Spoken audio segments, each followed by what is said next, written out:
সূরা আলে ইমরান আয়াত নাম্বার 169 169 নম্বর আয়াত আল্লাহ রাব্বুল আলামিন বলেন, যে সমস্ত বান্দাগুলো আল্লাহর পথে যুদ্ধ করে শহীদ হয়ে যাবে, জিহাদে শহীদ হয়ে যাবে, যারা কতল হয়ে যাবে, আল্লাহ বলছেন তাদেরকে তোমরা মৃত বলো না, তারা হলো জিন্দা। যেরকম সুবহানাল্লাহ, তারা কি বলেন? জিন্দা। তোমরা তা বুঝো না, আল্লাহর রিজিক তারা সেখান থেকে পেতে থাকে। যেরকম সুবহানাল্লাহ। জিহাদের ফলাফল হলো আল্লাহ তাআলা তাদেরকে শহীদ হিসেবে কবুল করে নিয়ে নেন এবং রিজিকের সুসংবাদ দিয়েছেন কে বলেন? আল্লাহ তাআলা। নাম্বার 2 হলো জান্নাতের নিশ্চিত প্রতিশ্রুতি। জান্নাত যে দিবেন এই ওয়াদা, এই প্রতিশ্রুতি কে দিয়েছেন?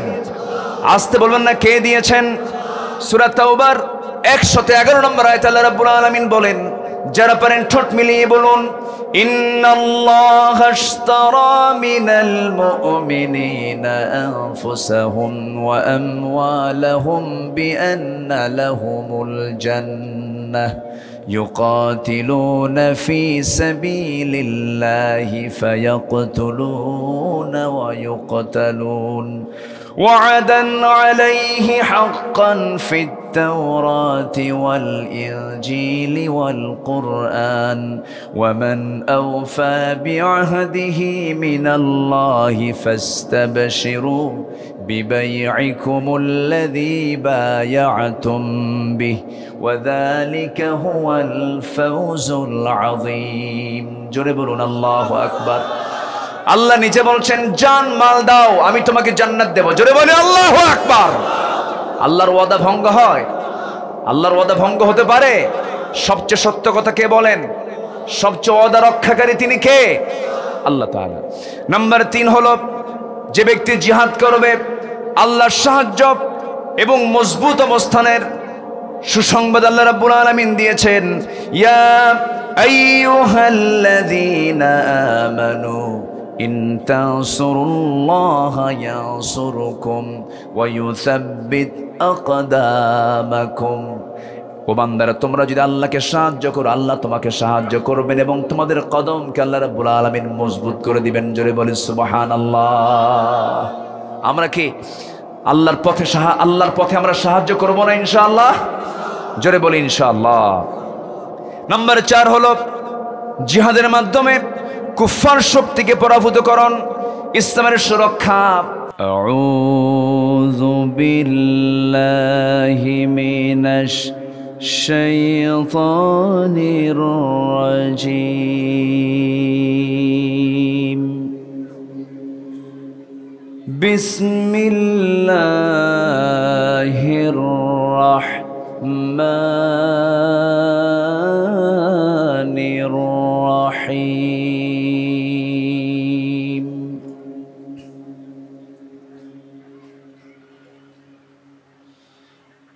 وَلَنَبْلُوَنَّكُمْ بِشَيْءٍ مِّنَ الْخَوْفِ وَالْجُوعِ وَنَقْصٍ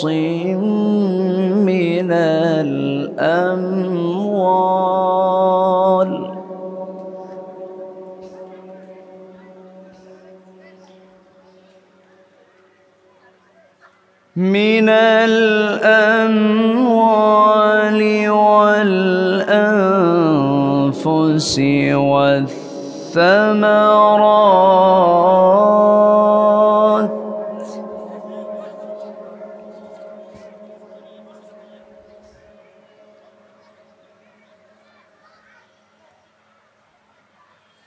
وَبَشِّرِ الصَّابِرِينَ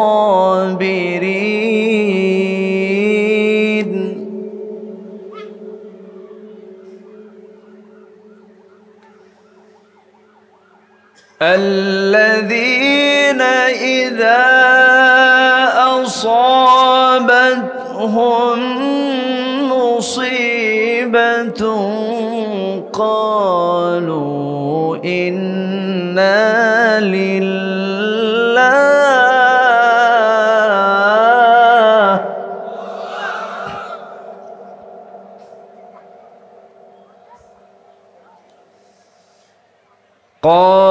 قالوا إنا لله وإنا إليه راجعون.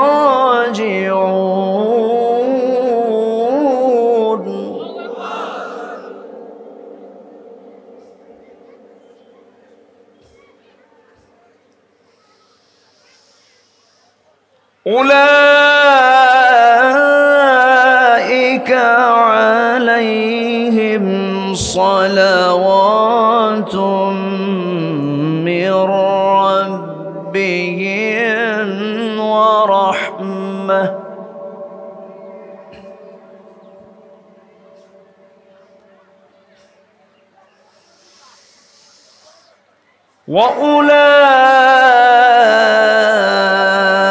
وأولئك هم المهتدون.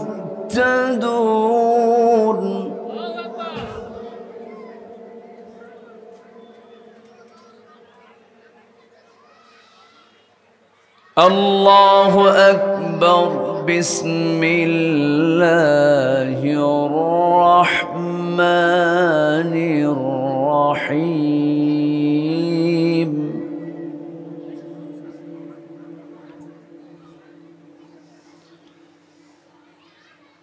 إن الله وملائكته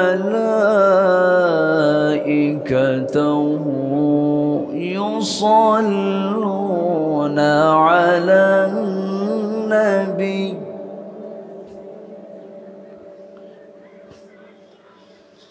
يا أيها الذين آمنوا صلوا عليه وسلموا تسليما. اللهم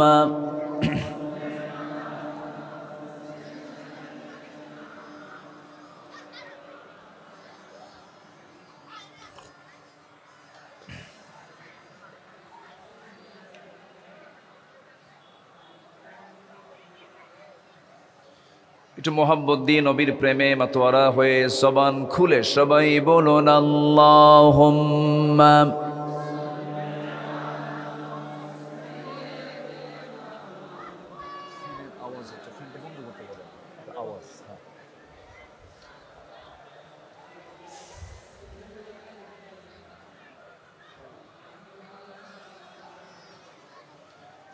সবাই বলুন বালাগাল উলা বিকামালিহি কাশাফাত তুজা বিজামালিহি হাসুনাত জামিউ খিসালিহি সাল্লু। सूरते यूसुफ बिदारी हिकमते लुक़मान मा कारी क़ुरआन बारी ये है दिले सादिमान मा बलगल उला कशफत तुजा बिजमालिही।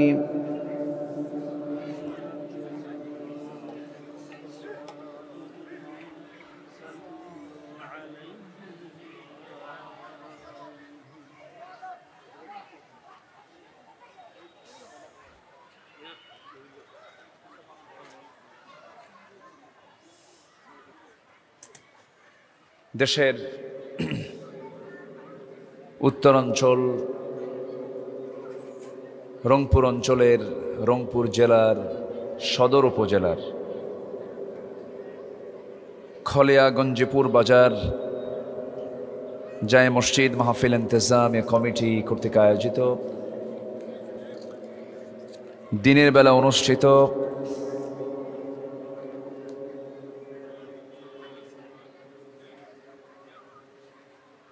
তফসিরুল কোরআন মাহফিল 2024 আজকের এই মহৎ আয়োজনের সম্মানিত সুযোগ্য সভাপতি, সম্মানিত সাহেবে সদর, শ্রমিক কল্যাণ ফেডারেশনের সম্মানিত সভাপতি, রংপুর জেলা শাখার অধ্যাপক আব্দুল গনি, প্রধান অতিথি মাননীয় চেয়ারম্যান মহোদয় মুত্তালিবুল হক,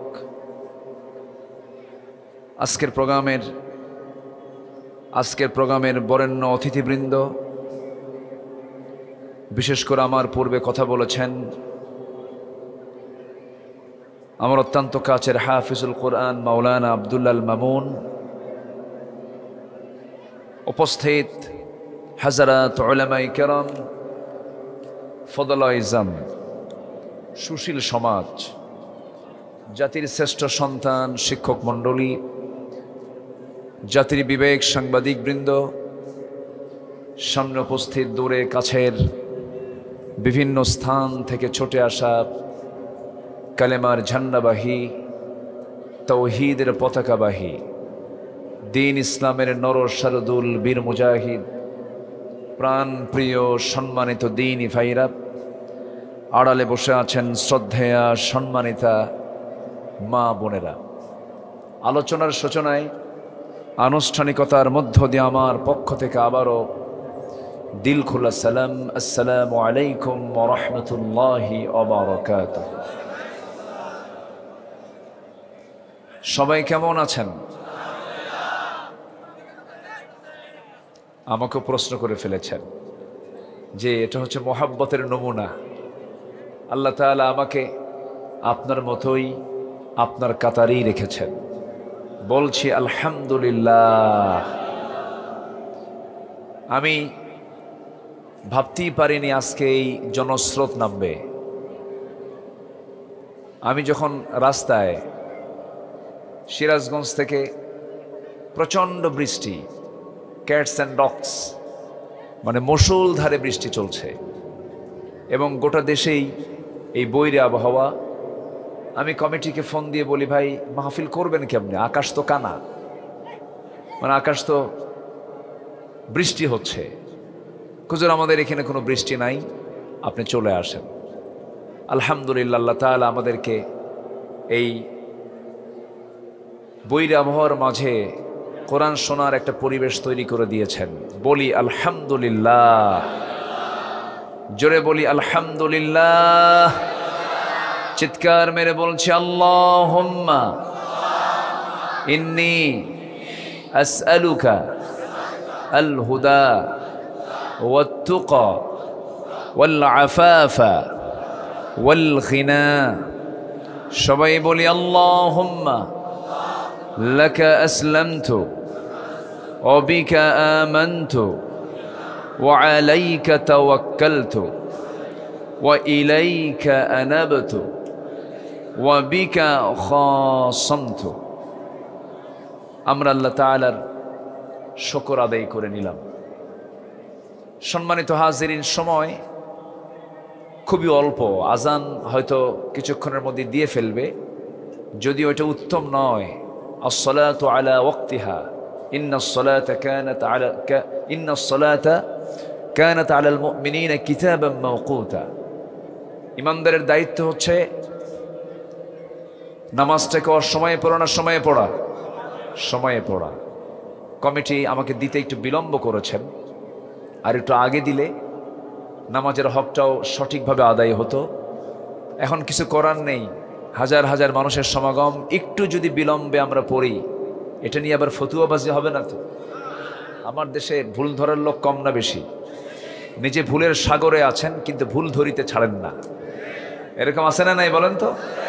আচ্ছা, গতকালকে ঢাকায় একটা সমাবেশ হয়েছে, প্রচণ্ড বৃষ্টি, সেজদা দেওয়ার মতো জায়গা নাই, পানি 1 ফিট হয়ে গেছে মাঠে, সেখানে চেয়ার ছিল, চেয়ারে বসে অনেকে নামাজ পড়েছেন, ফতুয়া শুরু হয়ে গেছে, এই নামাজ কি হবে?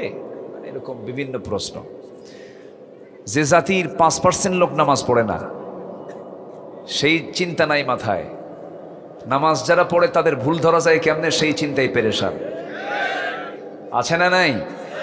আচ্ছা, আমরা সময় শেষ করে দেব না, আমরা মাঝামাঝি সময় জাস্ট আমরা 5টায় আমরা এখানে নামাজ শুরু করব। জোরে বলি ইনশাআল্লাহ, জোরে বলি ইনশাআল্লাহ। সম্মানিত উপস্থিতি, আমার আগে এখানে নেতৃবৃন্দ এসেছেন।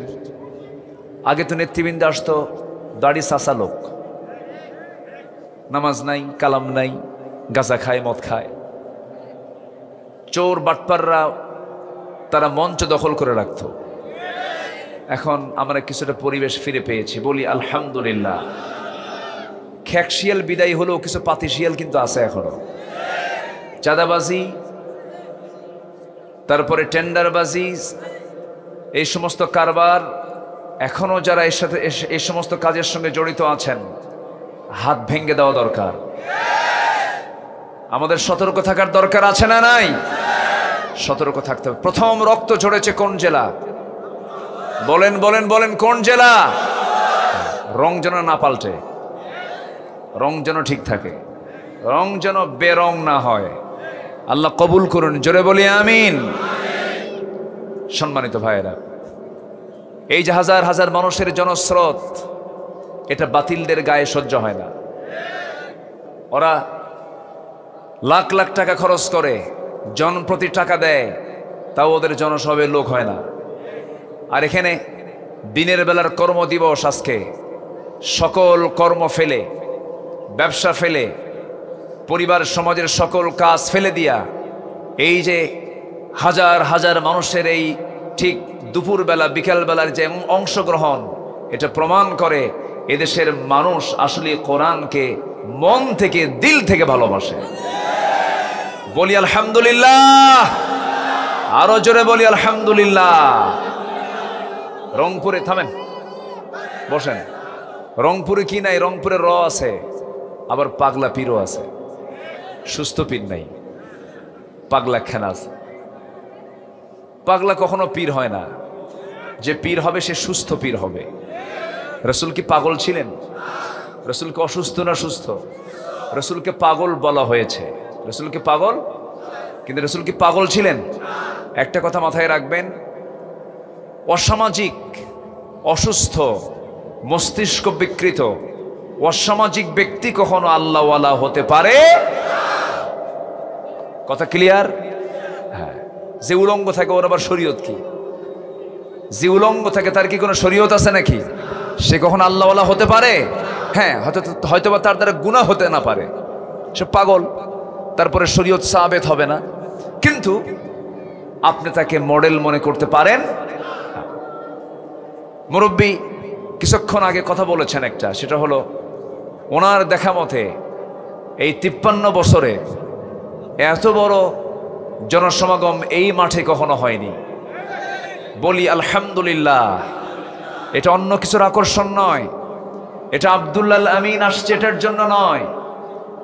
এই আকর্ষণ একমাত্র, কেবলমাত্র, শুধুমাত্র কোরআনের আকর্ষণ, কোরআনের আকর্ষণ, কোরআনের আকর্ষণ।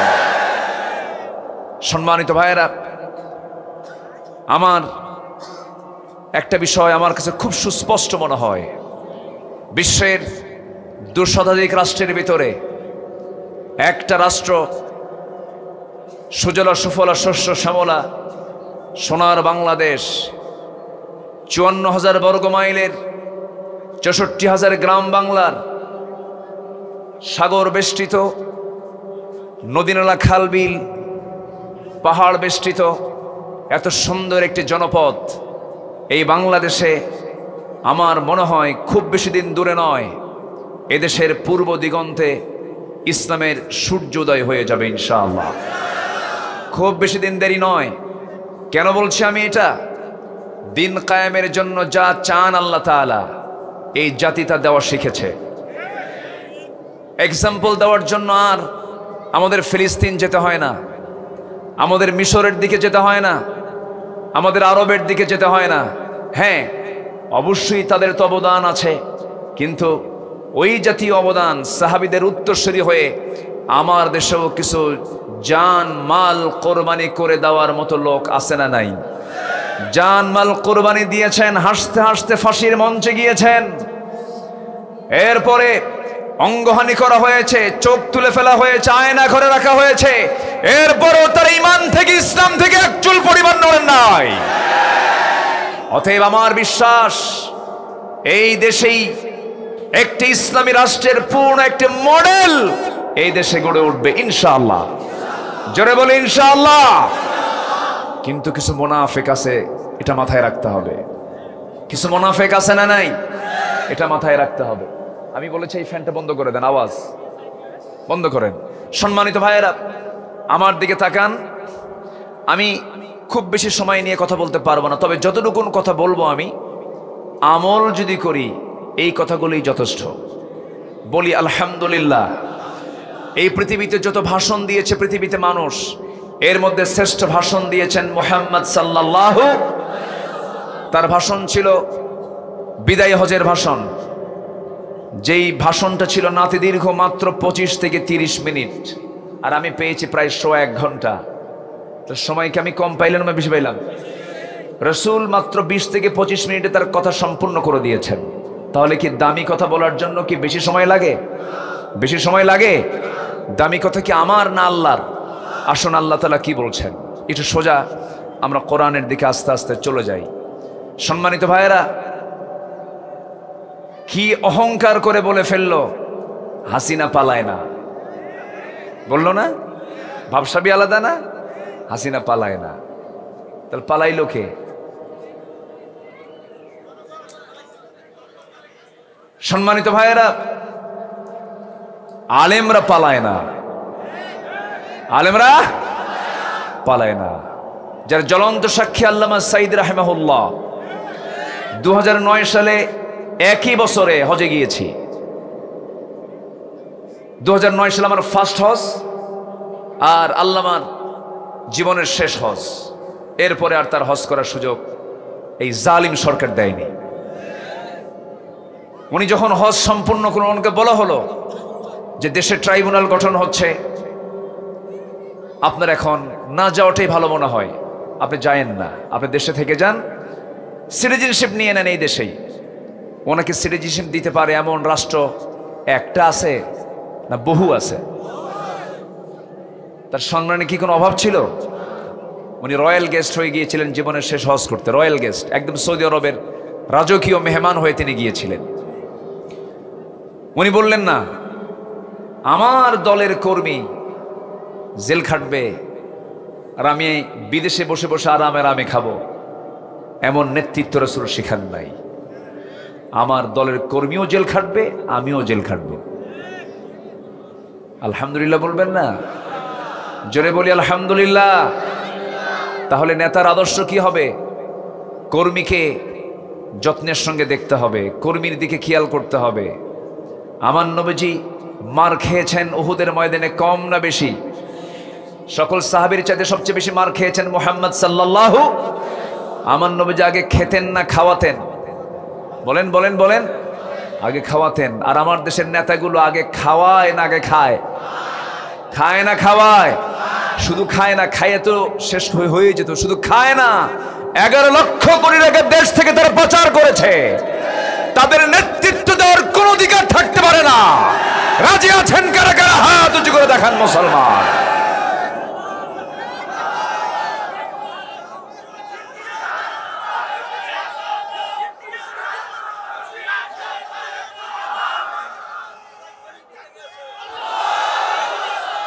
আল্লাহ কবুল করুন, জোরে বলি আমিন।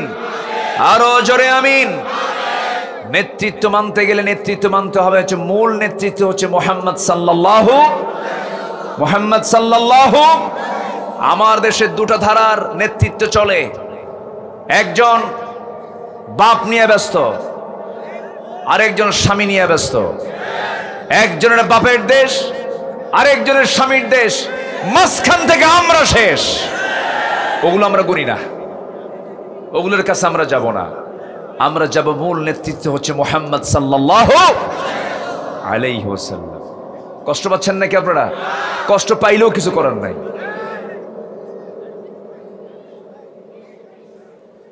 ফেরাউন বেঁচে ছিল 1600 বছর। কত বছর? আর আমার দেশের ফেরাউন ছিল হলো 16 বছর। সংখ্যা যে কেমনে মিললো বুঝলাম না। সংখ্যা মিলছে না একটু, কিন্তু মাঝখান থেকে সময়ের ডিফারেন্স অনেক।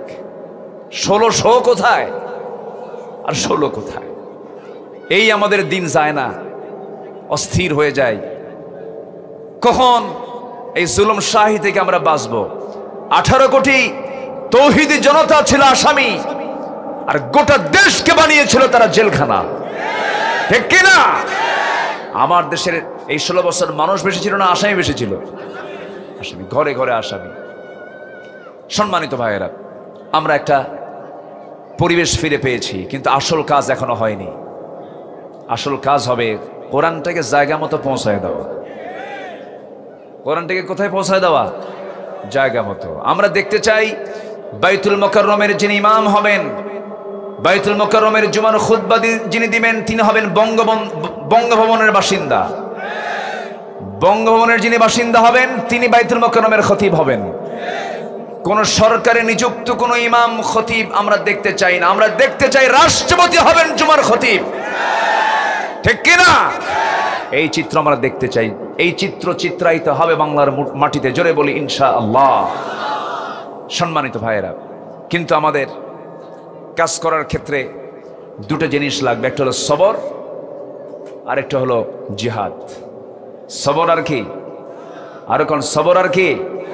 জিহাদ। সবাই করতে রাজি আছি তো? জিহাদ কারে কয়? কিলে ঘুষিয়ে শেষ করে দেওয়া নাকি? কিল ঘুষি লাত্তি মারি শেষ করে দেওয়া, এর নাম কি জিহাদ? জিহাদের নাম শুনলে অনেকের গা চুলকায়, আছে না নাই? জিহাদকে জঙ্গিবাদের সঙ্গে তুলনা করে দিতে চায় অনেকে, আছে না নাই বলেন তো? বুখারী শরীফকে তারা জঙ্গির কিতাব বলে আখ্যা দিয়েছিল, এবং মাদ্রাসাকে তারা বলেছিল জঙ্গি প্রজনন কেন্দ্র। এখনো ষড়যন্ত্র নাই, সর্বশেষ তারা কার্ড খেলেছিল। একটি বৃহৎ ইসলামী সংগঠন এদেশের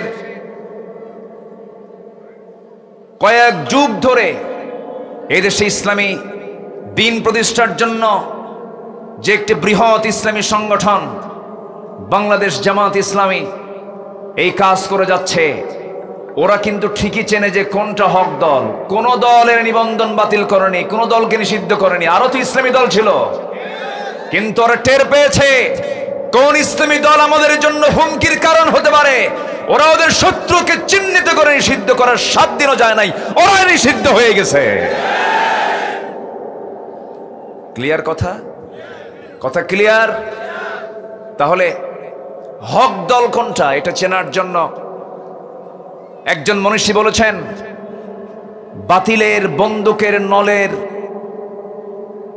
ইশারা যে দলের দিকে থাকে, বন্দুকের নল যে দলের দিকে তাকানো থাকে, সেই দলটাই হলো একমাত্র হক দল। বিগত 16 বছর অনেক টুপিওয়ালা, দাড়িওয়ালা, আল্লাহওয়ালা, পীর, বুজুর্গ, আলেম এই 16 বছর অনেক সুযোগ সুবিধা সরকারের নিয়েছে, বলেন নাই নাই? আসতে বলেন নাই নাই? ওদের চেহারা দেখে মনে হয় জিব্রাইল ফেলে, এত সুন্দর সুরত, ঠিক কিনা? আমরা প্রতিশোধ পরায়ণ না।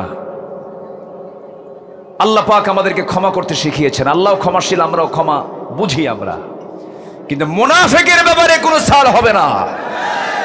যারা আত্মস্বীকৃতি দিয়ে বলে, গণজাগরণ মঞ্চে গিয়ে বলে আমি আমার জীবনের শ্রেষ্ঠ কাজ করেছি, আজকের এই গণজাগরণ মঞ্চে এসে মাথায় টুপি পরে মুখে দাড়ি রেখে সিয়াসিত্তার বুখারীর ওস্তাদ বলে সম্বোধন করা হয় যাকে, তার মুখ থেকে তার কর্মকাণ্ড যদি এমন প্রমাণিত হয়, আমি আমার ভাষায় বলবো না, রাসূলুল্লাহর ভাষায়, এরাই হলো সবচাইতে উলামায়ে সু এবং মুনাফিকের বাচ্চা, ঠিক কিনা?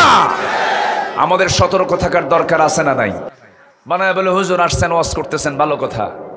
আকাশ থেকে কথা কবেন আর কবর থেকে কথা বলবেন।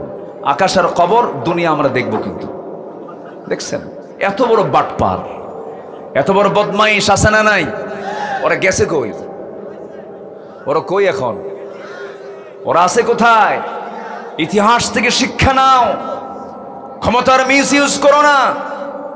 কোরআনকে নিয়ে ষড়যন্ত্র করেছো তোমরা, আল্লাহ তোমাদেরকে আস্থা করে নিক্ষিপ্ত করেছেন।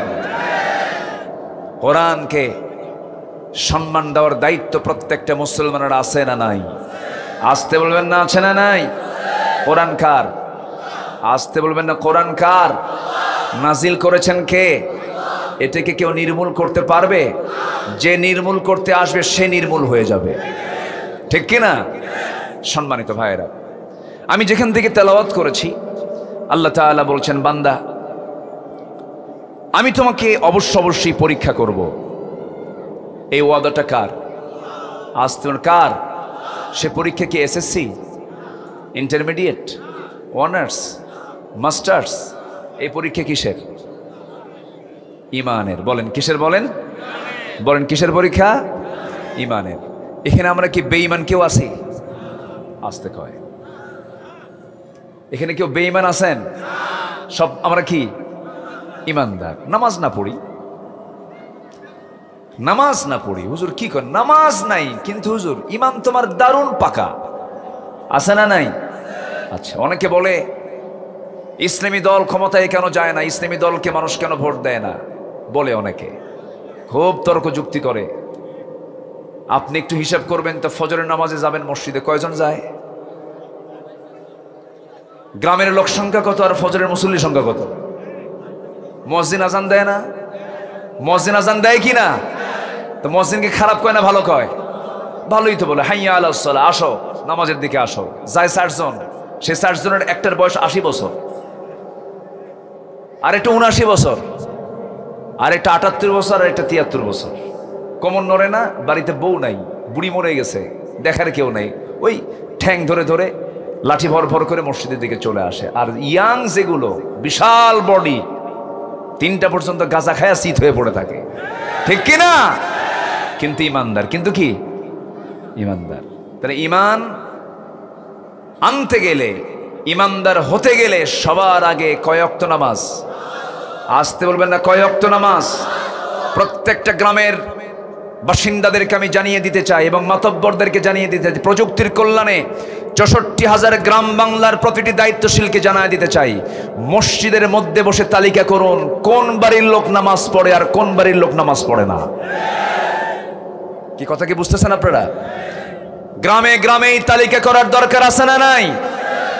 আমি মুসলমান, দোকানদার, যে সমস্ত বাজার আছে, আকিমুস সালাহ, নামাজ কায়েম করা মানে কি? আপনি বাজার কমিটির সভাপতি, আপনার এই নামাজ কায়েমের দায়িত্ব আছে না নাই? বাজার 500 দোকান আছে, আজান হবে, সব দোকানের শাটার বন্ধ হয়ে যাবে, সব চলে যাবে কোথায়? সব চলে যাবে কোথায়? মসজিদে।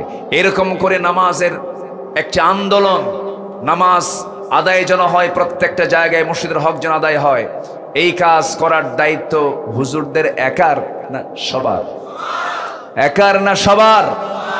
সব গ্রামে গ্রামে কি দায়িত্ব নিতে রাজি আছেন? সবাই সবাই দায়িত্ব নিতে রাজি আছেন তো? একটা গ্রামে 500টা ঘর আছে, 500 ঘরের তালিকা নেবেন, কার কার উপরে নামাজ ফরজ, এই তালিকা নিয়ে টার্গেট করে তাদেরকে সুন্দর করে বুঝাবেন, ফজরের সময় যাবেন, আসো ভাই নামাজে আসি। চারিত্রিক সৌন্দর্য না আসা পর্যন্ত আল্লাহ তাআলা জাতির কখনো পরিবর্তন করবেন না। কোরআনে এমন বক্তব্য আছে না নাই? আছে। আল্লাহ রাব্বুল আলামিন বলেন, ইন্নাল্লাহা লা ইউগাইয়িরু মা বিকাওমিন হাত্তা ইউগাইয়িরু মা বিআনফুসিহিম। আল্লাহ কোন জাতির পরিবর্তন করবেন না যতক্ষণ না যে জাতি নিজেই নিজে পরিবর্তিত না হয়। আমি চুরি করব না, চুরি করলে আল্লাহ গুনাহ লিখবেন। প্রশাসন দিয়ে চুরি বন্ধ করা যাবে না, ঘুষ প্রশাসন দিয়ে বন্ধ করা যাবে না। বন্ধ হতে হবে কার ভয় দিয়া? বলেন, আসতে বলবেন না কার ভয় দিয়া? কিছু আকাম কুকাম করার জন্য কিছু লোক সব যুগেই ছিল, এখনো আছে, যে ঘুষ খাবে তাকে ঘুষি মেরে সোজা করা দরকার। এই ঘুষির হাত শক্তিশালী হওয়ার দরকার আছে না নাই? ঘুষ আছে যেখানে ঘুষি আছে, বলেন ঘুষ আছে যেখানে ঘুষি আছে, ঘুষি জায়গা মতো মারতে হবে, অন্যায়ের প্রতিবাদ করতে হবে। যে ইমান প্রয়োজনে জ্বলে উঠবে না, যে ইমান সত্য ন্যায়ের কথা বলবে না, যে ইমান সৎ কাজের আদেশ দেবে না, যে ইমান ও সৎ কাজের বাধা প্রদান করবে না সেই ইমান ইমান নয়, সেই ইমান হলো ইমান, তবে ভেজাল ইমান। কি ইমান? ভেজাল ইমান। আল্লাহ রাব্বুল আলামিন কেন বানিয়েছেন আমাকে আপনাকে? আল্লাহ রাব্বুল আলামিন সুন্দর করে বলছেন, কুনতুম খায়রা উম্মাতিন উখরিজাত লিন-নাসি তা'মুরুনা বিল মা'রুফি ওয়া তানহাউনা 'আনিল মুনকার ওয়া তু'মিনুনা বিল্লাহ। জোরে বলুন আল্লাহু আকবার। তোমরাই শ্রেষ্ঠ জাতি, তোমাদের কল্যাণের জন্যই এই পৃথিবীতে সৃষ্টি করা হয়েছে। তোমরা কি করবে? সৎ কাজের আদেশ দেবে, অসৎ কাজের বাধা প্রদান করবে। এই হুকুমটা কার? এই হুকুমটা কে দিয়েছেন? আল্লাহ তাআলা দিয়েছেন। এই কাজগুলো করার জন্য দুইটা জিনিস লাগবে, একটা হলো সবর লাগবে, আর একটা জিহাদ লাগবে। সবর আগে না জিহাদ আগে? ভালো করে কন, আগে সবর। হ্যাঁ, খুব সুন্দর কথা বলেছেন। আমি কি শেষ করে দেব আলোচনা? দুজন না তিনজন উঠলো ওই জায়গা থেকে। এই আব্বু, এই বসো বসো। এত সুন্দর মানুষ আপনারা, বলি আলহামদুলিল্লাহ। আমি খুবই খুশি। আসলে রংপুরের মানুষের মধ্যে রং আছে, বলি আলহামদুলিল্লাহ। জান্নাতে রং আছে না নাই? জান্নাত কি রং ছাড়া? হ্যাঁ, জান্নাতের রং কোথাকার রং? রংপুরের। রংপুরে কইছে মনে হয় না? জান্নাতের রং আছে না নাই? আছে। আল্লাহ তাআলা সবাইকে জান্নাতের রং নেওয়ার তৌফিক দান করুন। সিবগাতাল্লাহ ওয়া মান আহসানু মিনাল্লাহি সিবগা। তোমরা আল্লাহর রঙে রঙিন হয়ে যাও। জোরে বলি আল্লাহু আকবার। সম্মানিত ভাইয়েরা, তাহলে সবর আগে দরকার। এই যে বসে আছি এখানে, ওয়াজ আগে দরকার না ধৈর্য আগে দরকার? আচ্ছা, বিয়ে আগে দরকার না ধৈর্য আগে দরকার? বিয়ে করে খেলে মারামারি করে, কিলেকিলি করে। স্বামী দুবাই থাকে, বউ রংপুরে থাকে, ওখান থেকে ভিডিও কলে কথা বলতে বলতে মারামারি। ভিডিও কলে কি লাগছে? আচ্ছা, ভিডিও কলে মারামারি হয়, কাছাকাছি থাকলে না মারামারি হয়। ভিডিও কলে মারামারি, মারামারির এক পর্যায়ে চরম বাকবিতণ্ডা, শেষমেশ বলে তোর সঙ্গে সংসারই করবো না, 100 তালাক। কত তালাক দিছে? আত-তালাকু মাররাতান। আল্লাহ তাআলা তালাক নামে একটা সূরা নাজিল করেছেন। সেই তালাকের সমস্ত আয়াতের সমস্ত হুকুম লঙ্ঘন করে দুইও দেয় নাই, তিনও দেয় নাই, একও দেয় নাই, মেরে দিছে কত? 100। তাহলে এখন বলেন, বিয়ে আগে না ধৈর্য আগে? ধৈর্য আগে। তালাক টালাক দিয়ে আমাদেরকে ফোন দিয়ে বলে, হুজুর কাম তো সারছি। কি করছেন? হুজুর সেঞ্চুরি করে দিছে। কিসের সেঞ্চুরি করলেন? হুজুর তালাক মারছে 100টা। কেন? হুজুর খুব রাগ করছিল। হুজুর বউ তো তালাক দিছি, শাশুড়ি শুদ্ধা তালাক দিছে। যেরকম নাউজুবিল্লাহ। তাহলে এখন বলেন, ধৈর্যের দরকার আছে না নাই? ইমান টিকবে ধৈর্য নিয়ে, ইমানও প্রশ্নবিদ্ধ হয়ে যাবে যদি ধৈর্য না থাকে। এজন্য ইমান আছে যেখানে ধৈর্য আছে সেখানে, ধৈর্য আছে যেখানে ইমান আছে সেখানে। ধৈর্য আনতে হবে, সবরের দরকার আছে। সবর ছাড়া আপনি কিছুই পাবেন না। সবর ছাড়া ব্যবসায় সফল হতে পারবেন না। সবর ছাড়া পরিবারকে গঠন করতে পারবেন না। সবর ছাড়া আপনি কোনো কিছুই সাকসেস হতে পারবেন না। আল্লাহ রাব্বুল আলামিন যেখান থেকে আমি তেলাওয়াত করেছি তার আগের আয়াতে বলছেন, ইয়া আইয়ুহাল্লাযীনা আমানুস্তাঈনু বিস-সাবরি ওয়াস-সালাহ ইন্নাল্লাহা মা'আস-সাবিরিন। জোরে বলুন আল্লাহু আকবার। খুব কমন আয়াত, সহজ আয়াত। আল্লাহ রাব্বুল আলামিন বলেন, ইমানদারেরা তোমরা আমার কাছে সাহায্য চাবে। 1 নাম্বার হলো ধৈর্যের মধ্য দিয়া, নাম্বার 2 হলো সালাতের মধ্য দিয়া। ধৈর্য আনতে হবে। ধৈর্য যদি না থাকে আল্লাহর কাছে চেয়েও কোনো লাভ হবে না। সমস্ত পয়গম্বর এই পৃথিবীতে যারা ছিলেন, এক একজন ধৈর্যের পিরামিড ছিলেন, ধৈর্যের বিশাল বড় পাহাড় ছিলেন। আদম আলাইহিস সালাতু ওয়াস সালাম দুনিয়াতে যখন আল্লাহ পাক তাকে পাঠায়া দিলেন, এই পৃথিবীতে সমস্ত জনসংখ্যার মধ্যে মাত্র, এই পৃথিবীতে কোনো মানুষ তো আসে নাই। এই পৃথিবীর সংসারে মাত্র প্রথমে যখন আদম আসেন তখন মোটে কয়জন মানুষ? আসতে বলবেন না, কয়জন মানুষ? 2 জন। একজন মানুষের নাম কি বলেন? আর একজনকে বলেন হাওয়া। এই যে আমেরিকার জো বাইডেন, সে কার সন্তান? কি সন্দেহ লাগে নাকি আপনাদের? ভারতের দামোদর দাস নরেন্দ্র মোদী কার সন্তান? বলেন বলেন বলেন বলেন। ফেরাউন কার সন্তান? হামান কার সন্তান? নমরুদ কার সন্তান? কাবিলটা কার সন্তান? আবার হাবিল কার সন্তান? সব আল্লাহর, সব আদমের সন্তান, আল্লাহর বান্দা সব। কিন্তু বান্দার মধ্যে দুটো ক্লাস আছে, একটা হচ্ছে অনুগত বান্দা আর একটা হচ্ছে অবাধ্য বান্দা। সব বান্দা কিন্তু আল্লাহর, অনুগত বান্দাকে আল্লাহ রাব্বুল আলামিন জান্নাত দিয়ে দিবেন, অবাধ্য বান্দাকে আল্লাহ তাআলা কোথায় দিবেন? জাহান্নাম দিবেন। আমার বন্ধুগণ, আদম আলাইহিস সালাতু ওয়াস সালাম জান্নাতের মধ্যে থাকলেন, একা থাকলেন, ভালো লাগে না। আল্লাহ বলছেন আদম জান্নাতের মধ্যে থাকো, আল্লাহ ভাল লাগে না, সঙ্গিনী একটা দিয়ে দাও। সঙ্গিনী দিয়ে দিলেন। আল্লাহ তাআলা আদম আলাইহিস সালাতু ওয়াস সালামের বাম পাজরের হাড় থেকে একটা হাড় নিয়ে আল্লাহ রাব্বুল আলামিন হাওয়া আলাইহিস সালাতু ওয়াস সালামকে বানায় দিলেন।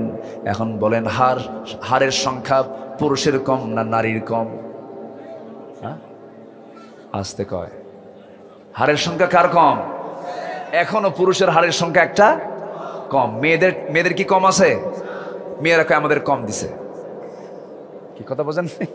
তাহলে আমাদের কম, আমাদের শর্ট পড়ছে, তাদের কোনো শর্ট নাই। সংসারের খরচ করে কে? স্বামী না স্ত্রী? আজ থেকে স্বামী না স্ত্রী? দায়িত্ব কার? দায়িত্ব কার? বউ যদি 1000 কোটি টাকার মালিক হয়, স্বামীকে খাওয়ানোর দায়িত্ব কি বউয়ের আছে? তো মেয়েদের কামায়ের শুধু আয় আছে কিন্তু ব্যয় নাই। তাহলে সম্পদ বেশি হয় কার? পুরুষের না নারীর? এরপরে কয় নাই। এরপরে কি কয়? নাই। আবার আল্লাহ তাআলা জান্নাত নামক জায়গাটা রেখেছেন, এমন জায়গায় সে জান্নাতটা রেখেও দিয়েছেন একজন নারীর পায়ের নিচে। কেউ তো সুবহানাল্লাহ বললেন না। আর পুরুষের পায়ের তলা আছে জুতা। পুরুষের পায়ের তলা কি আছে? জুতা। এরপরও মেয়েরা খুশি না। তাহলে মেয়েদেরকে আল্লাহ তাআলা এত অধিকার দিলেন, মেয়েরা জান্নাতে যাবে খুব সহজে, জান্নাতটা তাদের পায়ের নিচে। এরপরে তাদের কোনো দায়িত্ব নাই, সকল দায়িত্ব পালন করবে স্বামী, সকল আর্থিকভাবে সবভাবে নেতৃত্ব দেবে হলো স্বামী। আল রিজালু কাওয়ামুনা আলান নিসা, তাদের কোনো খরচ নাই। এরপরে বলে আমাদের সমস্যা। সম্মানিত ভাইয়েরা, মারা অনেক এসেছেন মাহফিলে, তাদের ব্যাপারে হালকা কিছু ইঙ্গিত আমি শেষের দিকে অবশ্যই দেওয়ার চেষ্টা করব। জোরে বলি ইনশাআল্লাহ, আর জোরে বলি ইনশাআল্লাহ। আমি মূল জায়গায় যে আমি যেতে চাচ্ছি, একটা হলো সবর, আরেকটা হলো জিহাদ। সবরও দরকার আছে, জিহাদও দরকার আছে।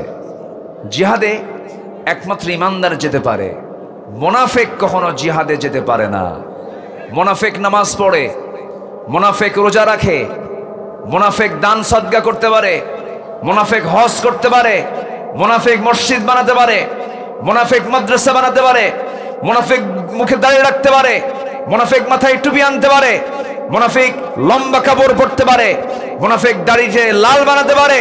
কিন্তু মুনাফিক জীবন দেওয়ার মানসিকতা নিয়ে জিহাদের ময়দানে যেতে পারে না, পারে না, পারে না। এমন মুনাফিক তো আমার দেশে নাই। আসতে বলবেন না, আছে না নাই? আচ্ছা,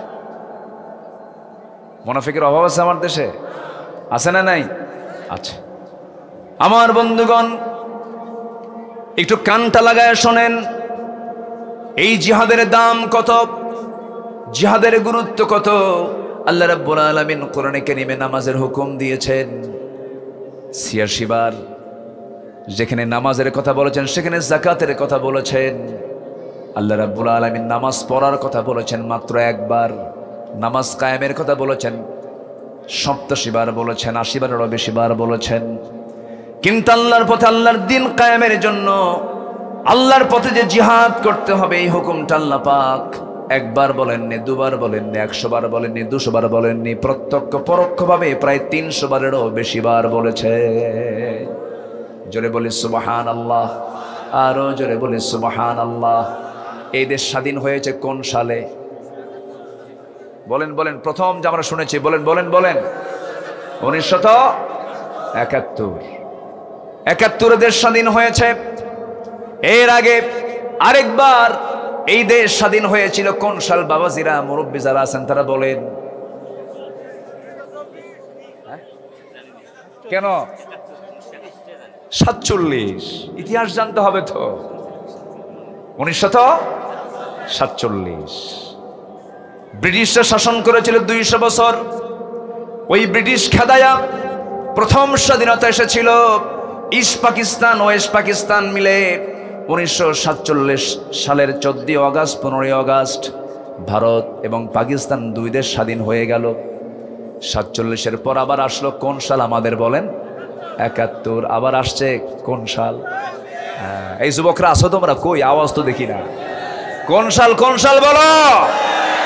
24। এই রক্ত এখনো তাজা আছে। এই তাজা রক্তের বিচার আগে আমরা দেখতে চাই বাংলার জমিনে।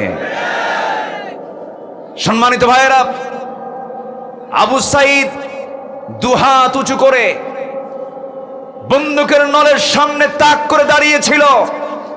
তার এক্সপেক্ট ছিল, প্রত্যাশা ছিল, যেহেতু ওই বন্দুকের গুলির টাকা আমার, জনগণের, পুলিশ ওই গুলি ছুটতে পারে না। এই বিশ্বাসকে রেখে সে তার হাত উঁচু করে সামনে দাঁড়িয়েছিল।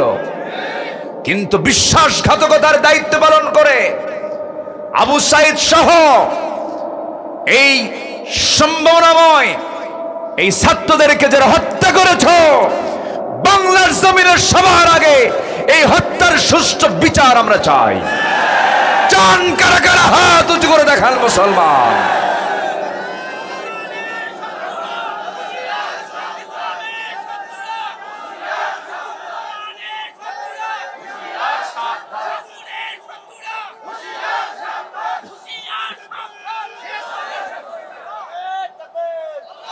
আল্লাহ কবুল করুন, জোরে বলি আমিন, আরো জোরে আমিন। এই বিজয় দিয়েছেন কে? আসতে বলবেন, এই বিজয় দিয়েছেন কে? ওই যুবকদের দিল থেকে, সিনা থেকে ভয় দূর করেছেন তিনি কে? স্বরাষ্ট্রমন্ত্রীকে বলে, স্যার একটা গুলি করি, ও পড়ে, বাকিগুলো নড়ে না, ওরা আরো সামনের দিকে আগায় আসে। যেরকম সুবহানাল্লাহ। তাহলে এই সাহস কে দিয়েছেন? আর পালালে বলে কি বিজয় আসতো? যদি পালায় যেত, আল্লাহ রাব্বুল আলামিন এক জায়গায় বলছেন, ইল্লা তানফিরু ইউআযিবকুম আযাবান আলীমান ওয়া ইস্তাবদিল কওমান গায়রাকুম ওয়া লা তাদুররুহু শাইআ। যদি পালাতে তাহলে কি করতাম? তোমাদের উপরে এমন একটা জালিম শক্তি চাপায়া দিতাম, কোনো ক্ষতি তোমরা তার করতে পারতে না, তোমাদের কোনো কল্যাণ হতো না। তাহলে বলেন, ওই বান্দাদের, যুবকদের, ছাত্রদের সিনা থেকে ভয় দূর করে দিয়েছেন তিনি আমার কে? বিজয় কে দিয়েছেন? আল্লাহ দিয়েছেন। আমার ভাইয়েরা, আমার বন্ধুগণ, জিহাদের তামান্না লালন করতে হবে। জিহাদের তামান্না লালন করলে পরে 7টা পয়েন্ট আমি কথা বলতে চাচ্ছি জিহাদের ব্যাপারে। নাম্বার 1, জিহাদের সুউচ্চ মর্যাদা, শ্রেষ্ঠ প্রতিদান আল্লাহ তাআলা নিজ হাতে দিয়ে দিবেন। যেরকম সুবহানাল্লাহ। আল্লাহ তাআলা বলছেন, ওয়ালা তাহসাবান্নাল্লাযীনা কুতিলু ফি সাবিলিল্লাহি আমওয়াতা বাল আহইয়াউন ইনদা রাব্বিহিম ইউরযাকুন। জোরে বলুন আল্লাহু আকবার। সূরা আলে ইমরান আয়াত নাম্বার 169, 169 নম্বর আয়াত আল্লাহ রাব্বুল আলামিন বলেন, যে সমস্ত বান্দাগুলো আল্লাহর পথে যুদ্ধ করে শহীদ হয়ে যাবে, জিহাদে শহীদ হয়ে যাবে, যারা কতল হয়ে যাবে, আল্লাহ বলছেন তাদেরকে তোমরা মৃত বলো না, তারা হলো জিন্দা। যেরকম সুবহানাল্লাহ। তারা কি বলেন? জিন্দা। তোমরা তা বুঝো না, আল্লাহর রিজিক তারা সেখান থেকে পেতে থাকে। যেরকম সুবহানাল্লাহ। জিহাদের ফলাফল হলো আল্লাহ তাআলা তাদেরকে শহীদ হিসেবে কবুল করে নিয়ে নেন এবং রিজিকের সুসংবাদ দিয়েছেন কে বলেন? আল্লাহ তাআলা। নাম্বার 2 হলো জান্নাতের নিশ্চিত প্রতিশ্রুতি। জান্নাত যে দিবেন, এই ওয়াদা, এই প্রতিশ্রুতি কে দিয়েছেন? আসতে বলবেন না, কে দিয়েছেন? সূরা তাওবার 111 নম্বর আয়াত আল্লাহ রাব্বুল আলামিন বলেন, যারা পারেন ঠোঁট মিলিয়ে বলুন, ইন্নাল্লাহা আশতারা মিনাল মুমিনিনা আনফুসাহুম ওয়া আমওয়ালাহুম বিআন্না লাহুমুল জান্নাহ يقاتلون في سبيل الله فيقتلون ويقتلون وعدا عليه حقا في التوراة والإنجيل والقرآن ومن أوفى بعهده من الله فاستبشروا ببيعكم الذي بايعتم به وذلك هو الفوز العظيم جربون الله أكبر আল্লাহ নিজে বলছেন জান মাল দাও আমি তোমাকে জান্নাত দেব জোরে বলি আল্লাহু আকবার আল্লাহর ওয়াদা ভঙ্গ হয় আল্লাহর ওয়াদা ভঙ্গ হতে পারে সবচেয়ে সত্য কথা কে বলেন সবচেয়ে ওয়াদা রক্ষাকারী তিনি কে আল্লাহ তাআলা নাম্বার 3 হলো যে ব্যক্তি জিহাদ করবে আল্লাহর সাহায্য এবং মজবুত অবস্থানের সুসংবাদ আল্লাহ রাব্বুল আলামিন দিয়েছেন ইয়া আইয়ুহাল্লাযীনা আমানু ইন তানসুরুল্লাহা ইয়ানসুরকুম ওয়া ইউসাব্বিত আকদামাকুম ও বান্দারা তোমরা যদি আল্লাহকে সাহায্য করো আল্লাহ তোমাকে সাহায্য করবেন এবং তোমাদের কদমকে আল্লাহ রাব্বুল আলামিন মজবুত করে দিবেন জোরে বলি সুবহানাল্লাহ আমরা কি আল্লাহর পথে আমরা সাহায্য করব না ইনশাআল্লাহ জোরে বলি ইনশাআল্লাহ নাম্বার 4 হলো জিহাদের মাধ্যমে কুফফার শক্তিকে পরাভূতকরণ ইসলামের সুরক্ষা আল্লাহ রাব্বুল আলামিন জমিনের দিন কায়েমের জন্য শর্তই জড়িয়ে দিয়েছেন দিন এমনি এমনি কায়েম হবে না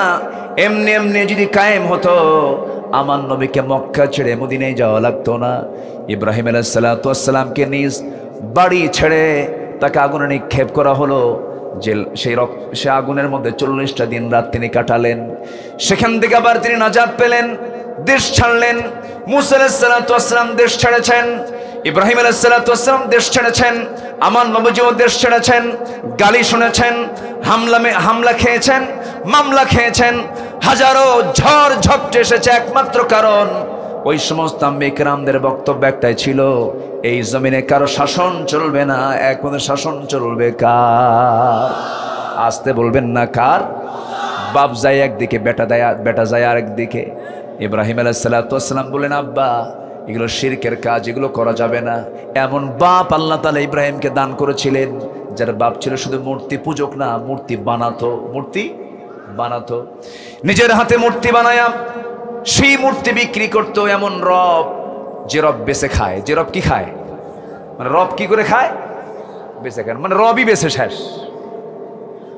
রব বিক্রি করার জন্য মূর্তিগুলো বানাইছে নিজের হাতে বানায় নিয়ে ছেলেকে ডাক দিয়ে বলে বাজান রোদের মধ্যে শুকায় নিয়েছে এই মূর্তিগুলো তুমি ঝুড়ির মধ্যে তুলে তুমি বাজারে নিয়ে আসো ছেলের তো মেজাজ গেছে খারাপ হয়ে আব্বা তুমি আগে যাও দেখো আগে মূর্তির কি করি চলে গেছে বাপ এইদিকে সমস্ত মূর্তির সব মাথাগুলো ভেঙ্গে ঝুড়ির মধ্যে রেখে দিয়ে এবার ঝুড়ি সহ চলে আসতেছে বাজারে বাবার সামনে যখন ঝুড়িটা রাখছে দেখে একটা মূর্তির মাথা নাই সব মূর্তির মাথা ভাঙ্গা বাপ আসর বলে সন্তান কলিজার টুকরারি সব মূর্তির মাথা ভেঙে গেছে কেমন করে নিয়ে আসছে মাথা ভাঙ্গা কেন কি হয়েছে বলো এবার সন্তান ইব্রাহিম বাপকে লক্ষ্য করে বলে আব্বা মূর্তিগুলো নিয়ে যখন মাথায় তুললাম সেই সময় দেখি ওদের মধ্যে গৃহযুদ্ধ শুরু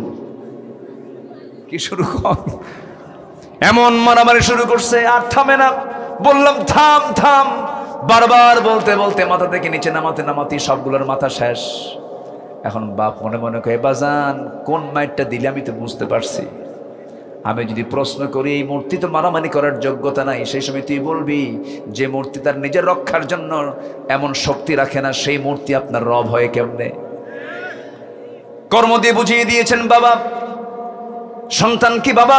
সন্তান বাবাকে বুঝিয়ে দিয়েছেন ইব্রাহিম একজন মূর্তি পূজকের ছেলে হয়ে কি সুন্দর করে মূর্তির বিরুদ্ধে অবস্থান নিলেন আর আজকে আমরা ইব্রাহিমের সন্তান হয়ে দুর্গা পূজায় যাওয়া মুসলমান আছে না নাই এই ছেলে এই আব্বা বসেন কষ্ট হচ্ছে আপনাদের আমাদের কি দুর্গা পূজায় যাওয়ার দরকার আছে আস্তে যাওয়ার দরকার আছে ওরা কি আমাদের জুমার মসজিদে আসে নামাজ পড়তে তো ওরা তো জুমার মসজিদে নামাজ পড়তে আসে না তাদের ধর্মীয় কাজে আমাদের যাওয়ার দরকার কি হ্যাঁ আমরা মন্দির পাহারা দেব মন্দিরে নিয়ে ষড়যন্ত্র করেছে কয়েকদিন আগে, ঠিক কিনা? ওরা চেয়েছে সংখ্যালঘুদের প্রতি অত্যাচার হচ্ছে এটাকে বিশ্বে প্রচার করা, আমরা এটাকে পাহারা দেব, ঠিক আছে। কিন্তু এর মানে কিছু যুবক আছে নারিকেলের নাড়ু খেতে যায়, আছে না নাই? ও কি কয় খায়? বিসমিল্লাহ কয়, বিসমিল্লাহ। বাবাজি এই যুবকরা এগুলো করবা না, যাবা না, যাওয়ার দরকার নাই, এটা শিরকের কাজ। আমরা শিরকের ওদের কোনো ধর্মীয় কাজে আমরা যাব না। জোরে বলি ইনশাআল্লাহ, আরো জোরে বলি ইনশাআল্লাহ।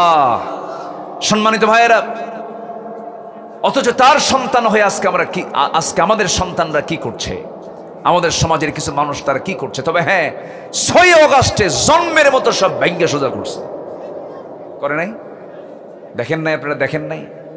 একদম মূর্তির মাথার উপর একজন যায় দাঁড়ায় আছে, হাতুড় একখান নিয়ে ভাঙতেছে। এই দৃশ্য গোটা পৃথিবীর মিডিয়াতে ফলো আপ হয়েছে। আন্তর্জাতিক সাংবাদিক সংস্থা ডক্টর ইউনুসকে প্রশ্ন করেছে যে এই যে মূর্তিগুলো ভাঙ্গা হচ্ছে, এই ব্যাপারে আপনাদের পদক্ষেপ কি, আপনাদের কমেন্ট কি, কারা ভাঙছে, কারা কি করছে? ডক্টর ইউনুস জবাবে বলে ফেলেছেন, এই মূর্তি ভাঙতেছে, এই মোড়ালগুলো ভাঙ্গা হচ্ছে, এই প্রশ্ন আমাকে করেন কেন? এই প্রশ্নের জবাব দিতে পারে তার কন্যা শেখ হাসিনা, এটার জন্য সে দায়ী। কথা বোঝা যায়? কথা ক্লিয়ার? সম্মানিত ভাইয়েরা, আমরা সব ইব্রাহিমের সন্তান। আমরা কার সন্তান বলেন? ইব্রাহিমের সন্তান হয়ে কি আমার বাবার সুন্নত রক্ষা করার দরকার আছে না? আচ্ছা, ইব্রাহিম হয়ে যদি তার বাবা মুশরিকের বিরুদ্ধে অবস্থান নিতে পারেন, আমরা তার সন্তান হয়ে আমরা সেই ইব্রাহিমের কেন পক্ষ নেব না? আমরা কেন তার পক্ষে ভূমিকা পালন করব না? আল্লামা ইকবাল আফসোস করে কত আগে তিনি শেখোয়া জবাবে শেখোয়ার মধ্যে বলেছেন, উनको तहज़ीब ने हर बंद से आज़ाद किया, लाके काबे से सनम खाने में आबाद किया। নব্য যুগের সভ্যতা মোহে কেটে ফেললে সব বাঁধন, মসজিদ ছেড়ে মন্দিরে গিয়া বাসা বেঁধেছ হায় এখন। মসজিদ ভাল লাগে না, মন্দির ভালো লাগে, পর্দা ভালো লাগে না, স্টার জলসা ভালো লাগে, ঠিক কিনা? মসজিদ ভালো লাগে না, বাজার ভালো লাগে, এরপরে 5 ওয়াক্ত নামাজ ভালো লাগে না, তোমার কাছে দুর্গা পূজা ভালো লাগে না। না, মুসলমানদের চরিত্র এমন নয়। আজান যখন হয়ে যাবে সঙ্গে সঙ্গে মুসলমান যাবে কোথায়? আসতে বলবেন না, কোথায় চলে যাবে? মসজিদে চলে যাবে। আমার বন্ধুগণ, আল্লাহ রাব্বুল আলামিন 5 নাম্বার বলছেন, যারা জিহাদ করবে, মহান আল্লাহর সঙ্গে সবচেয়ে লাভজনক ব্যবসা এটা, এর চাইতে বড় লাভজনক বিজনেস এই পৃথিবীতে দ্বিতীয়টার নাই। জোরে বলেন সুবহানাল্লাহ। আল্লাহ তাআলা ব্যবসার শব্দই উল্লেখ করে বলেছেন, সূরা সফের মধ্যে বলছেন, হাল আদুল্লুকুম আলা তিজারাতিন তুনজিকুম মিন আযাবিন আলীম তুমিনুনা বিল্লাহি ওয়া রাসূলিহি ওয়া তুজাহিদুনা ফি সাবিলিল্লাহি বিআমওয়ালিকুম ওয়া আনফুসিকুম যালিকুম খায়রুল লাকুম ইন কুনতুম তা'লামুন। জোরে বলি আল্লাহু আকবার। সবচেয়ে বড় লাভজনক ব্যবসা হলো চলে যাও জিহাদের ময়দানে, জিহাদ করে আল্লাহর জমিন, আল্লাহর দ্বীন কায়েমের সংগ্রামে ঝাঁপিয়ে পড়ো। আমার নবীজি বদর যুদ্ধের দিন জিহাদের ব্যাপারে উৎসাহ দিচ্ছেন। এক সাহাবী খেজুর খাচ্ছেন। কি খাচ্ছেন বলেন? খেজুর খাচ্ছিলেন। খেজুরটার অর্ধেক খেয়েছেন। রাসূল যখন বলছেন, এমন একটা জান্নাতের সংবাদ দিচ্ছে, এই জিহাদে গেলে পরে যে জান্নাতের দরজা হলো আসমান জমিন বরাবর প্রশস্ত। এই কথা বলা মাত্র ওই সাহাবী করলেন কি, অর্ধেক খেজুর খেলেন, আর অর্ধেক খেজুরটা ফেলে দিয়ে বলছেন, ইয়া রাসূলুল্লাহ, এই অর্ধেক খেজুর খেতে যে সময়টা লাগবে এটা আমার জন্য লস। আপনি যে সংবাদটা দিচ্ছেন, এই মুহূর্তে ঝাঁপিয়ে পড়লাম, জান্নাতে যেতে আর দেরি করতে চাই না। জোরে কোন সুবহানাল্লাহ। আমার বন্ধুগণ, কি তামান্না তাদের মধ্যে লালন হয়েছে, কি স্পিরিট তাদের মধ্যে কাজ করেছে। একজন সাহাবী যুদ্ধে যাওয়ার আগে আল্লাহর কাছে প্রার্থনা করতেছেন। আব্দুল্লাহ বিন জাহাশ তার নাম। সেই সাহাবীর নাম কি?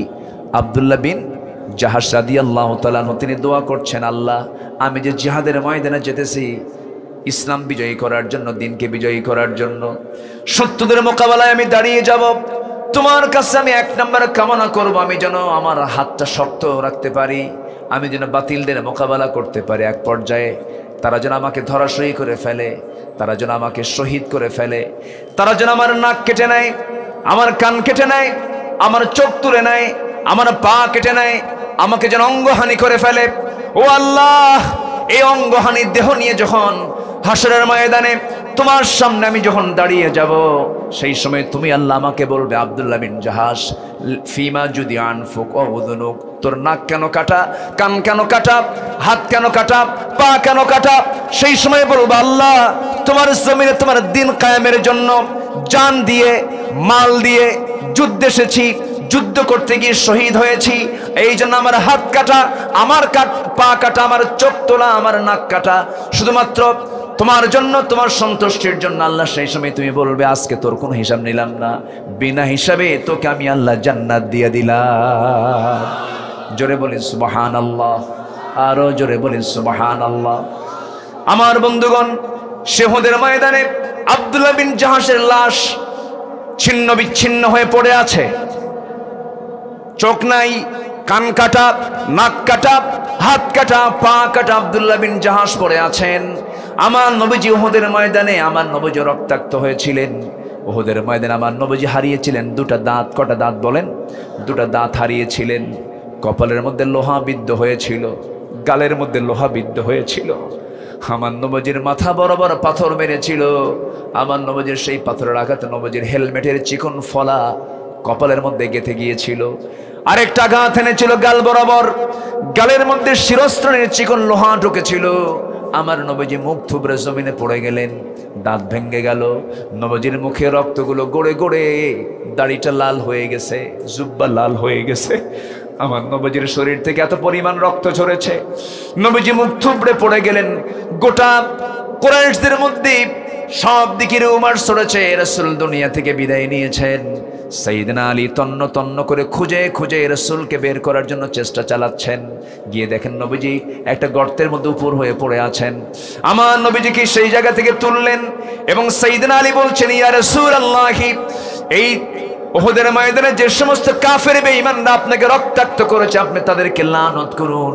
রাসূল বলছেন, শোনো আলী, আমি নূহের মতো বলবো না, আমি মুসার মতো বলবো না, আমি আগের পয়গম্বরদের মতো ধ্বংসের কামনা করব না আলী। তবে একটা কথা জেনে রেখে দিও, আমার রক্ত যখন জমিনে পড়েছে, বেশি দিন দূরে নয়, এই জমিনে আল্লাহর দিন কায়েম হয়ে যাবে।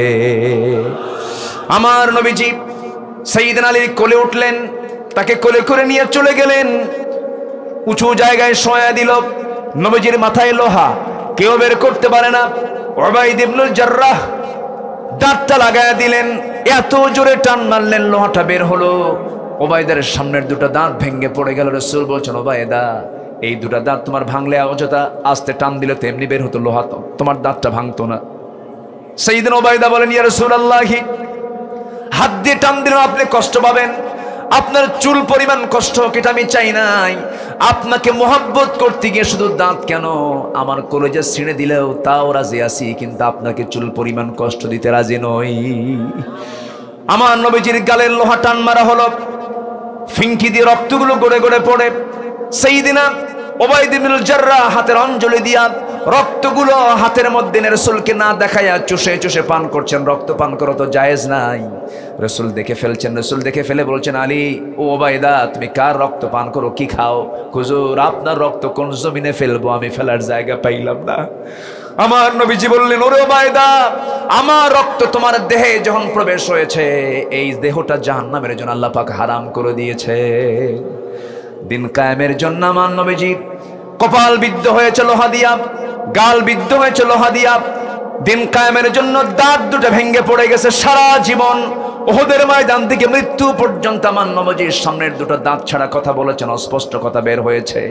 আমার নবীজি 1 বছর যেতে না যেতেই খন্দকের পরিখা খনন করতে গিয়ে কোদাল মারতে মারতে, পরিখা খনন করতে করতে 4টা দিন 4টা রাত, ভাত নাই, খাবার নাই, খেজুর নাই, রুটি নাই, কিচ্ছু নাই।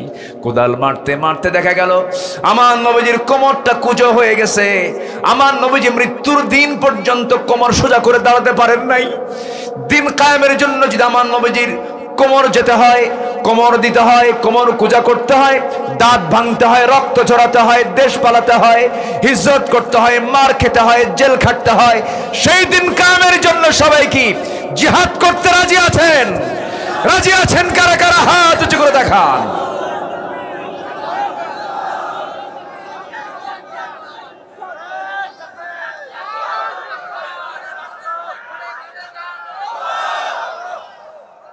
আল্লাহ কবুল করুন, জোরে বলি আমিন। নাম্বার 6, শাহাদাতের পথে কোনো কাজ আল্লাহ পাক নষ্ট করেন না। আল্লাহু আকবার বলেন। ওয়াল্লাযীনা কুতিলু ফী সাবিলিল্লাহ ফালান ইউযিল্লা আমালাহুম। আল্লাহ ওয়াদা করছেন যারা আল্লাহর পথে জিহাদ করবে আমি তাদের কোনো আমল নষ্ট হতে দেব না। আল্লাহু আকবার বলেন। সব আমলকে কার্যকর করে দিবেন তিনি কে? আল্লাহ তাআলা। খালি নামাজের পরে আল আযকারু বা'দাস সালাহ এত সুবহানাল্লাহ পড়লে বলে এত লাখ সওয়াব, এত সওয়াব আমি অমান্য করছি না, কিন্তু তোমার মধ্যে যদি জিহাদের লালন না থাকে, জিহাদের চেতনা না থাকে, তোমার মরণ হবে মুনাফিকের মরণ। নাম্বার 7 সর্বশেষ, সেটা হচ্ছে আল্লাহর ভালোবাসা পেতে হলে একমাত্র মাধ্যম হলো ইকাতিলুনা ফি সাবিলিহি সাফফান কান্নাহুম বুনিয়ানুম মারসুস। ইন্নাল্লাহা ইউহিব্বুন, আল্লাহ তাআলা তাকে ভালোবাসবেন যারা আল্লাহর রাস্তায় জিহাদ করবে সেটা আল্লাহর প্রাচীরের মতো। কার কথা? আসতে বলবেন না, কার কথা? এই ওঠে কে ধরেন তো, এই বসেন বসেন। কি হয়েছে আপনাদের? রাগ করতেছেন নাকি আপনারা? আলোচনা চলুক, হুজুর মরুক, আমিও শেষ করব, আমিও যাব, আমি তো ঢাকা যাব, আপনি তো এত দূর যাবেন না, আমার পেরেশানি আছে, আমিও যাব। নামাজও হয়নি, প্রয়োজন আজকে নামাজ বাদ। নামাজ কি বাদ? আমি কি নামাজ বাদের হুজুর? নামাজ পড়া লাগে না এমন পাগলা পীর আছে না নাই? পাগলার তো নামাজই নাই, ঠিক আছে না? এই নামটা যে দিল কে এই জায়গায়, এর নামের চেঞ্জ হওয়া দরকার। ভালো পীর, আমি যে পীরগঞ্জ আছে না একটা, হ্যাঁ পীরগঞ্জ আছে না? পীরগঞ্জ তো আছে, এই তো সুন্দর। পীরগঞ্জের ছেলে হলো আবু সাইদ। বাড়িতে গিয়েছিলাম, দেখা করে আসছে ওর আব্বা আম্মার সাথে। খুব ভালো ছিল, অনুসন্ধিৎস ছিল, সে সত্য অনুসন্ধান করে চলতো, ভালো। আল্লাহ তুমি তার শাহাদাতকে কবুল করো। আবার কি ফতুয়া মারে জানেন? কি সে কি শহীদ হয়েছে দেখেন, হুজুর কিছু আছে বদমাইশ, আছে না নাই? আছে না নাই? একটা মুসলমান যদি ঈমান রেখে থাকে, ঈমানদারের ঈমান যদি থাকে, সে যদি আগুনে পড়ে মারা যায় শহীদ, পানিতে ডুবে মারা যায় শহীদ, রোড অ্যাক্সিডেন্টে মারা যায় শহীদ। আর সেই আল্লাহর ঈমানদার বান্দা যদি জালিমকে পরাজিত করার জন্য, জুলুম থেকে দেশকে সমাজকে রক্ষা করার জন্য যদি ঝাঁপিয়ে পড়ে জীবন দেওয়ার জন্য, সেও শহীদ। কথা ক্লিয়ার? আচ্ছা, ফতুয়া শুধু আমার দেশে আছে, কিছু কিছু ফতুয়াবাজ আছে না নাই বলেন তো? আছে। ওরা খালি কয় এটা হারাম, এটা হারাম, এটা হারাম। ওদের কিতাবের নামই আছে একটা, কিতাবুল হারাম। ওদের মধ্যে হালাল কিছু নাই। আল্লাহ তুমি সবাইকে বোঝার তৌফিক দাও। 5 ওয়াক্ত নামাজ পড়বেন কারা কারা, একটু হাত উঁচু করে দেখান। 5 ওয়াক্ত নামাজ পড়বেন কারা কারা, একটু হাত উঁচু করে দেখান। এই হাতের দৃশ্য আল্লাহ কবুল করুক, এই হাতের দৃশ্য ফেরেশতারা কবুল করুন। বলি ইয়া আল্লাহ, আরো জোরে ইয়া আল্লাহ। আমাদেরকে 5 ওয়াক্ত সালাত আদায় করার তৌফিক তুমি আল্লাহ দিয়া দাও। জোরে বলি আমিন, জোরে বলি ইয়া আল্লাহ। তোমার দেওয়া এই 5 আঙ্গুলের হাত দিয়া তোমার ঘরে কিছু দান করার তৌফিক তুমি আল্লাহ দিয়ে দাও। হাত নামান।